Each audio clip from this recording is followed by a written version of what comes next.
ang petisyon ni Attorney Mans Carpio na pumipigil sa BIR na isinumite sa Justice Committee ang tax records nila ni Vice President Sara Duterte.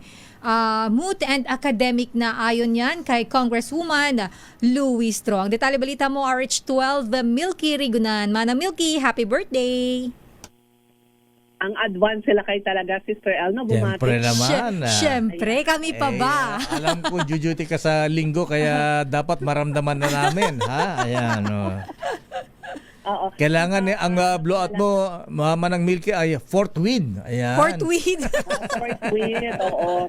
Agad-agad. Ayan. Parang impeachment proceedings. Siyempre. Yes. Oo. At napag-uusapan ng impeachment na isumite na daw ng Bureau of Internal Revenue sa House Justice Committee ang mga tax records ni Vice President Sara Duterte at Mr. nito ni Attorney Manasseh Carpio. Para kay Batangas Representative Jervil Luistro, Chair ng House Justice Committee, moot and academic na ang petisyon ni Carpio sa Quezon City Regional Trial Court.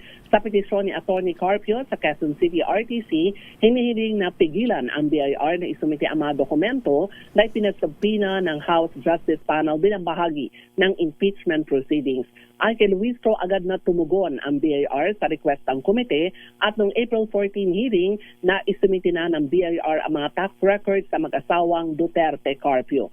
Sabi ni Luistro, ang impeachment proceedings bukas lakay, Sister L, April 22 ay sa sentro naman sa umunay ill-gotten o unexplained wealth ng Vice Presidente. Bukod sa BIR, paliwanag ni Luistro, inaasang ibipresenta ng Office of the Ombudsman ang Statement of Assets, Liabilities and Net Worth o SALN, pati ang report ng Anti-Money Laundering Council o AMLAC sa mga bank transaction ng Vice Presidente at ng mister nito. Ako si Milky Rigunan na bulat para sa DZRH, una sa Pilipinas, una sa Pilipino. Maraming salamat, Manang Milky Rigunan. Birthday girl! Dummy.